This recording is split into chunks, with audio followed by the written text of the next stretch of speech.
أما بعد فأعوذ بالله من الشيطان الرجيم. بسم الله الرحمن الرحيم. ألا إن أولياء الله لا خوف عليهم ولا هم يحزنون لهم البشرى في الحياة الدنيا وفي الآخرة قل لا أسألكم عليه أجرا إلا المودة في القربى صدق الله العلي العظيم. دوسری پاور بلند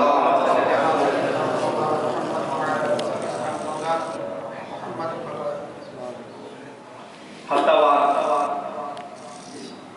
خانقاہ عالیہ مداری کے پروگرام میں تمام مہمانان گرامی اور خصوصاً ہمارے 3 مہمان جو آج کی اس محفل میں آئے میرکوخاص شہر سے 7 کلومیٹر دور رتنا آباد سے تشریف لائے حافظ قاری احسان رضا، حافظ قاری عبدالحفیظ اور عبدالباسط خان صاحب، انہیں بھی خوش آمدید کہتے ہیں اور تمام معزز مہمانوں کو خوش آمدید کہتے ہیں. السلام علیکم ورحمۃ اللہ وبرکاتہ.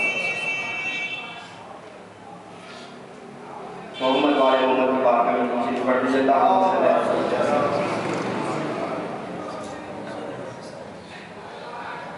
سورہ یونس کی آیت تلاوت کی میں نے الا ان اولیاء اللہ لا خوف علیہم ولا هم يحزنون لهم البشرى في الحیاۃ الدنیا وفی الآخرہ لهم البشرى في الحیاۃ الدنیا وفی الآخرہ. سورہ یونس میں اللہ رب العزت نے اپنے اولیاء کرام نے شان میں فرمایا لَهُمُ الْبُشْرَى فِي الْحَيَاةِ الدُّنْيَا وَفِي الْآخِرَةِ، میرے اولیاء کرام کے لیے خوشخبریاں ہیں دنیا میں اور آخرت میں بھی. دنیا میں بھی ان کے لیے خوشخبریاں ہیں اور آخرت میں بھی. اللہ رب العزت کا یہ کلام جب صحابہ کرام نے سماعت کیا تو صحابہ کرام نے عرض کی یا رسول اللہ صلی اللہ تعالیٰ علیہ وآلہ وسلم،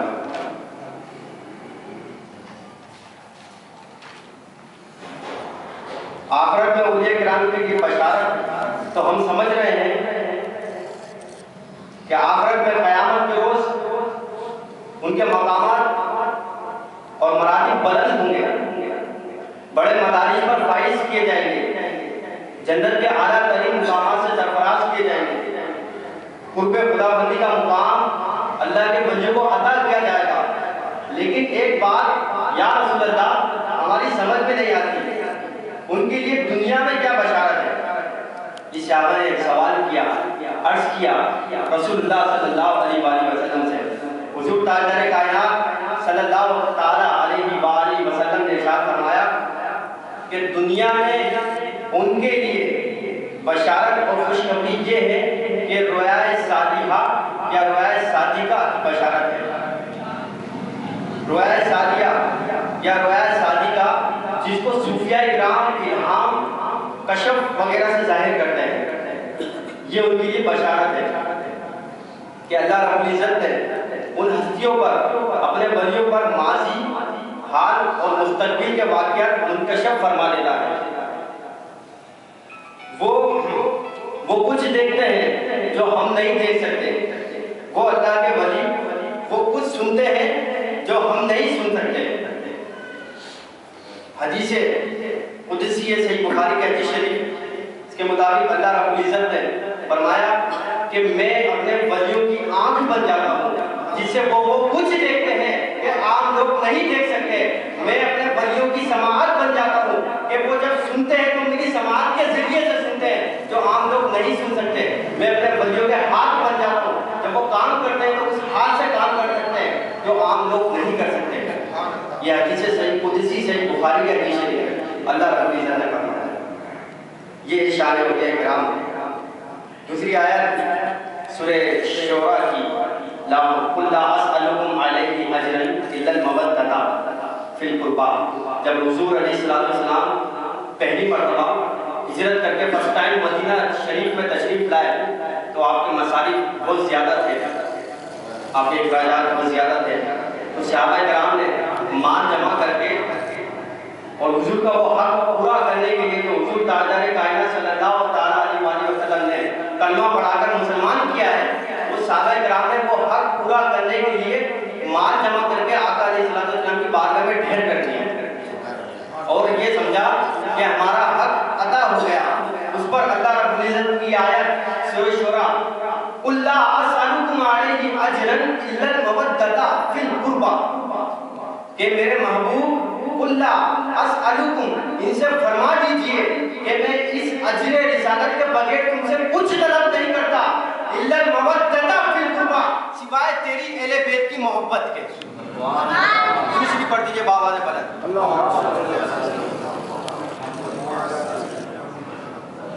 حاضرین محترم، اس آیت میں ایک علمی نکتہ آپ لوگوں کی خدمت میں پیش کرتا چلوں۔ اس آیت کا نمبر ہے 23۔ کیا نمبر ہے اس آیت کا؟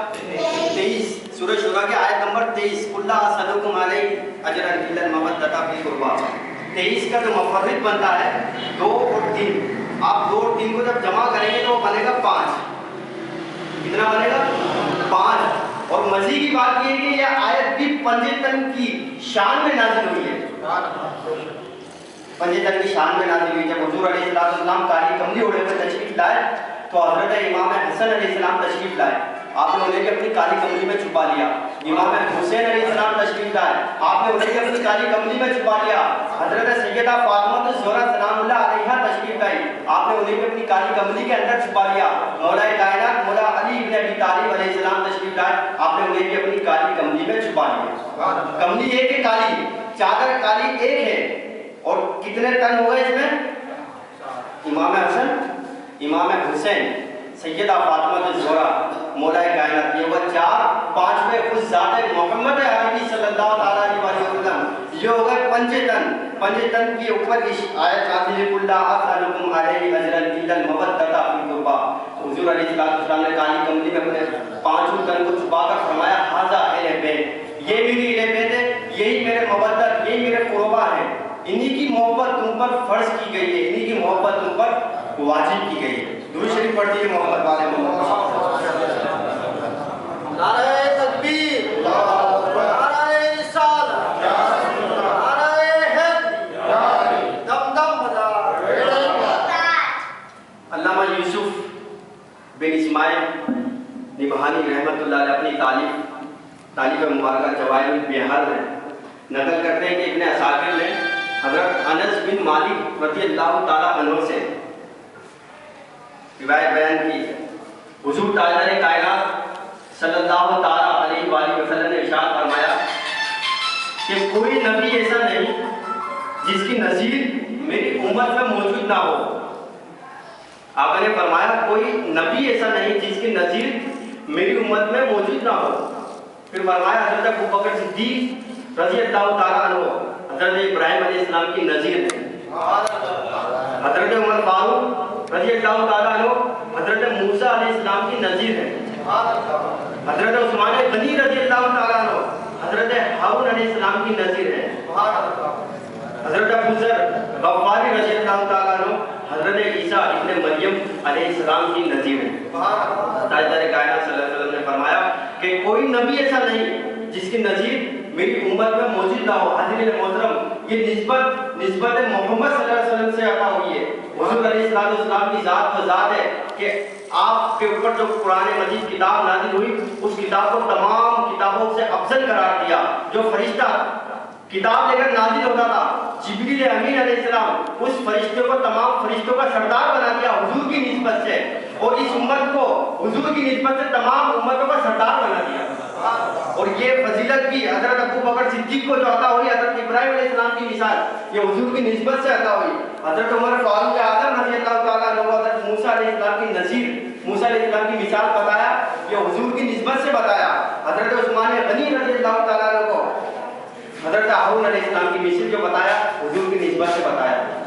حاضرین کرام، جب حضور تاجدار کائنات صلی اللہ تعالیٰ علیہ وآلہ وسلم شب معراج میں تشریف لے کے جا رہے تھے تو صحیح مسلم شریف میں آقا علیہ السلام نے ارشاد فرمایا کہ نماز کا وقت ہو گیا تھا اور میں نے تمام انبیاء اسلام کو نماز پڑھائی، میں نے تمام انبیاء اسلام کی امامت کرائی، میں تمام انبیاء اسلام کا امام ہوں. اور امام مہدی علیہ الرحمٰ نے اپنی کتاب میں لکھا ہے کہ حضور علیہ السلام نے ارشاد فرمایا انا سید العالمین انا سید الناس انا سید المرسلین. میں رسول اللہ صلی اللہ علیہ وسلم فرماتا ہے انا سید العالمین، میں تمام جہانوں کا سردار ہوں. انا سید الناس، میں تمام لوگوں کا سردار ہوں. انا سید الناس، میں تمام لوگوں کا سردار ہوں. انا سید المرسلین، میں تمام رسولوں کا سردار ہوں. انا سید الامام المرسلین، میں تمام انبیاء کا امام ہوں. حضور تاجدار کائنات صلی اللہ علیہ وسلم کی ابتدا میں آپ کی پیغمبری میں حضرت ابراہیم علیہ السلام نے بھی نماز پڑھی، حضرت موسیٰ علیہ السلام نے بھی نماز پڑھی، حضرت عیسیٰ علیہ السلام نے بھی نماز پڑھی، حضرت ہارون علیہ السلام نے بھی نماز پڑھی. حاضرین محترم، حضور کا یہ فرمانا کہ حضرت ابو بکر حضرت ابراہیم کی نظر، حضرت عمر حضرت موسیٰ علیہ السلام کی نظر، حضرت عثمان غنی حضرت ہارون علیہ السلام کی نظر، یہاں سے شان مولا کائنات اس حدیث سے واضح طور پر آپ لوگوں کے سامنے آ جائے گی. حضرت ابراہیم کے بھی امام حضور تاجدار کائنات صلی اللہ علیہ وسلم ہے. حضرت موسیٰ علیہ السلام کے بھی امام حضور تاجدار کائنات صلی اللہ علیہ وسلم ہے. حضور فرماتے ہیں کہ اس دنیا میں اور آخرت میں جو میری نظیر ہے، جو میری مثال ہے، وہ مولا علی بن ابی طالب ہے.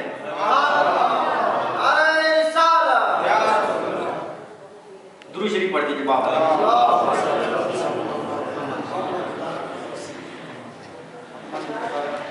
حضرت جابر بن عبداللہ رضی اللہ تعالیٰ عنہ روایت کرتے رسول پاک صلی اللہ تعالیٰ علیہ وآلہ وسلم نے ارشاد فرمایا کہ اللہ رب العزت نے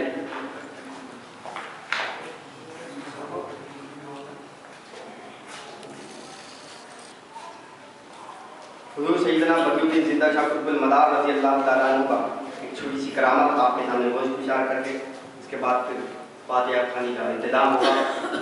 حضرت سیدنا بدی الدین زندہ شاہ مدار رضی اللہ تعالیٰ عنہ تبلیغ دین کا کام کرتے ہوئے جب خراسان تشریف لے گئے تو وہاں پر خراسان میں ایک شیخ رہا کرتے تھے، شیخ نصیر الدین، اور وہ اس وقت کے قطب تھے، اس علاقے کے اس شہر کے قطب کے وقت تھے، ولی کامل تھے شیخ نصیر الدین.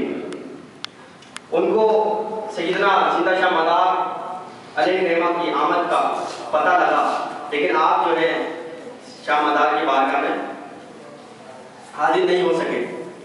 غرور اور تکبر آ گیا آپ میں.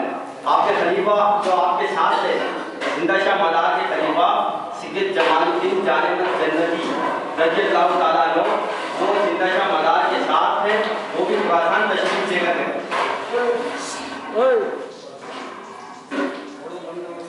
ادھر بیٹھ کے تو بیان سنو گا، چلے گئے. کس نے بولا کہ آپ کو ہو جانے؟ ادھر توجہ دو، ادھر آگے بیٹھو. شیخ نصیر الدین اس وقت کے وہاں کے خراسان کے جو قطب تھے، جب زندہ شاہ مدار علیہ الرحمہ جب خراسان پہنچے تو وہ ان کی ملاقات کے لیے تشریف نہیں لے کے گئے. ہزاروں کی تعداد میں لوگ شاہ مدار کی بارگاہ میں حاضر ہو رہے ہیں. آپ کے پاس آپ کے ساتھ سیدنا جمال الدین جانب جنتی رضی اللہ تعالیٰ عنہ بھی زندہ شاہ مدار کے ساتھ تھے. سیدنا جمال الدین جانب جنتی یہ سیدنا غوث اعظم رضی اللہ تعالیٰ عنہ کے سگے بھانجے بی بی نصیبہ کے بڑے صاحبزادے جمال الدین جانب جنتی، وہ بھی شاہ مدار کے ساتھ تھے، وہ خلیفہ تھے. شاہ مدار انہیں ہمیشہ اپنے ساتھ رکھا کرتے تھے.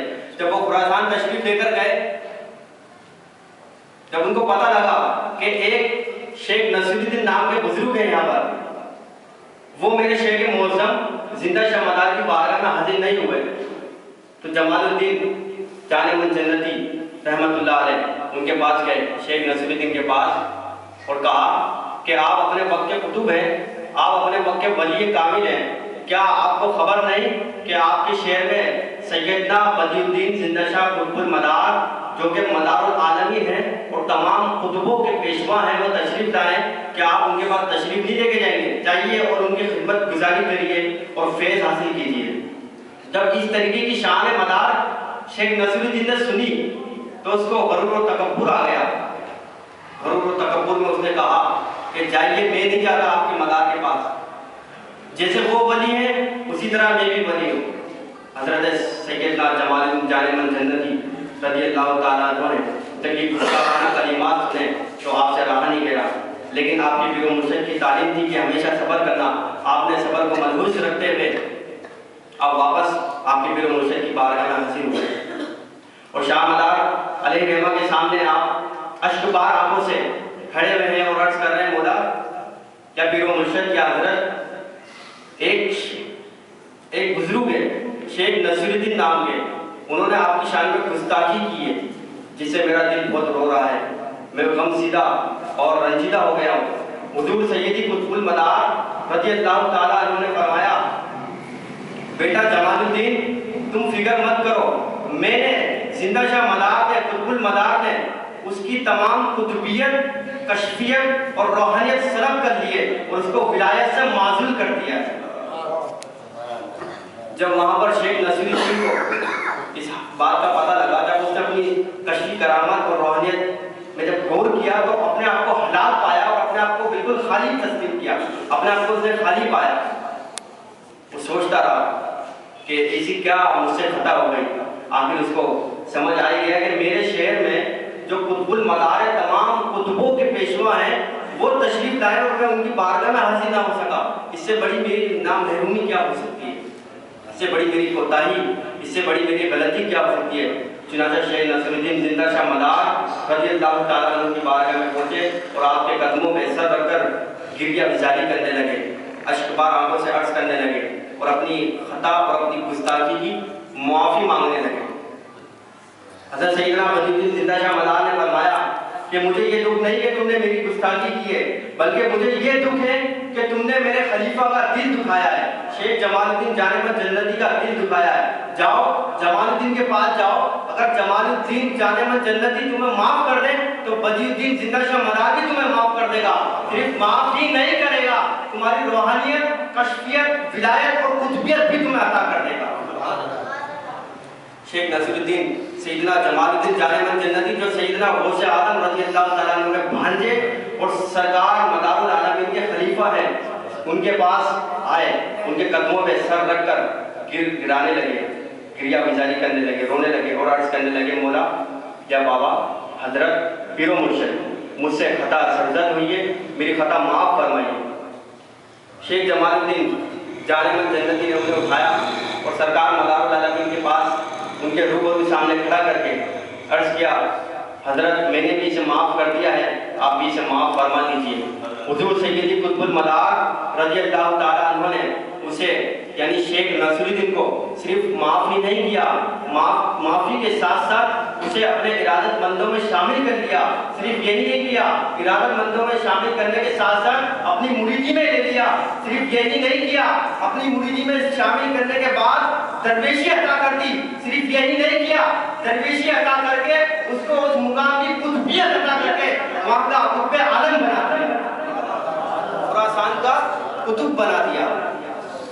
شیخ عبدالعزیز محدث دہلوی رحمۃ اللہ علیہ اپنی تفسیر پارہ تبارک الذی میں لکھتے ہیں کہ موجودات کا وجود قطب عالم سے ہے، اگر اس عالم میں قطب المدار کا وجود نہ ہو تو قیامت برپا ہو جائے گا۔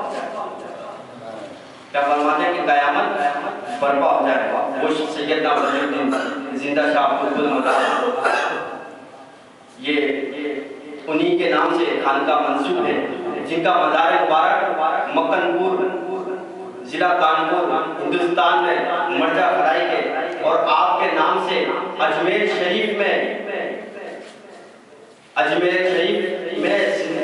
سیدنا خواجہ غریب نواز رضی اللہ تعالیٰ عنہ کے شہر میں آپ کے نام سے 4 چیزیں منسوب ہیں۔ مدار کنواں اجمیر شریف میں موجود ہے زندہ شاہ مدار کی نسبت سے، مدار ٹیکری وہاں پر آپ نے چلہ کیا وہ سیدنا زندہ شاہ مدار کی نسبت سے موجود ہے، مدار اسٹیشن وہ سیدنا مدار زندہ شاہ مدار کی نسبت سے موجود ہے، اور مدار گیٹ اجمیر میں موجود ہے، یہ بھی سیدنا زندہ شاہ مدار علیہ رحمہ کی نسبت سے موجود ہے۔ اور آج سے نہیں، پچھلے 700 سالوں سے جمادی الاول کے مہینے کو مدار کا مہینہ کہتے ہوئے آ رہے ہیں۔ آپ اپنے بڑے بزرگوں سے پوچھئے کہ جمادی الاول کو کس نام سے پکارا جاتا ہے، تو وہ لوگ یہی کہیں گے کہ اس مہینے کو مدار کا مہینہ پکارتے آ رہے ہیں ہم لوگ. اس مہینے کو ہم جمادی الاول صرف علم لوگ ہی جانتے ہیں کہ اس مہینے کو جمادی الاول کا مہینہ کہا جاتا ہے. اور پرانے جو لوگ تھے وہ صرف مدار کے لفظ سے پہچانا کرتے تھے. مدار 700 سال پہلے جب آپ کا وصال ہوا جمادی الاول کی 17 تاریخ کو، اس دن سے آج تک جمادی الاول کو مدار کا مہینہ کہا جاتا ہے. وہ سیدنا بدی الدین زندہ شاہ مدار. ایک شعر ان کی بارگاہ میں عرض کر کے میں منقبت کے لیے کمسین سناما موجود مدار کو ملتمس کروں گا. جلوہ دکھا کے مدار نے دیوانہ کر دیا، جلوہ دکھا کے مدار نے دیوانہ کر دیا. ایسی شمع جلائی کہ پروانہ کر دیا، ایسی شمع جلائی کہ پروانہ کر دیا. بخشا میرے مدار نے پینے کا وہ سرور، بخشا میرے مدار نے پینے کا وہ سرور. نظروں کے میرے سامنے میں خانہ کر دیا، نظروں کے میرے سامنے میں خانہ کر دیا. نظریں جھکے تو عرض مدینہ دکھائی دے، اور نظریں اٹھے تو عرش مولا دکھائی دے. نظریں جھکے تو عرش مدینہ دکھائی دے، اور نظریں اٹھے تو عرش مولا دکھائی دے. اور ہے روزہ مدار مدینہ بھی عرش بھی، ہے روزہ مدار مدینہ بھی عرش بھی. مگر جو بے بصر ہو اسے کیا دکھائی دے، مگر جو بے بصر ہو اسے کیا دکھائی دے. جگ میں اجالا کر دیا قطب المدار نے، جگ میں اجالا کر دیا قطب المدار نے. دامن ہمارا بھر دیا قطب المدار نے، دامن ہمارا بھر دیا قطب المدار نے.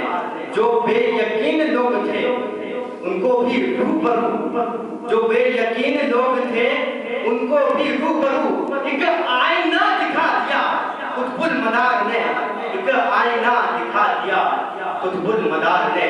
مل کر چلو خلوص سے منزل ہے آس پاس، مل کر چلو خلوص سے منزل ہے آس پاس. رستے کو صاف کر دیا قطب المدار نے، رستے کو صاف کر دیا قطب المدار نے. اب آپ کے سامنے موجود مدار بھی نظرانہ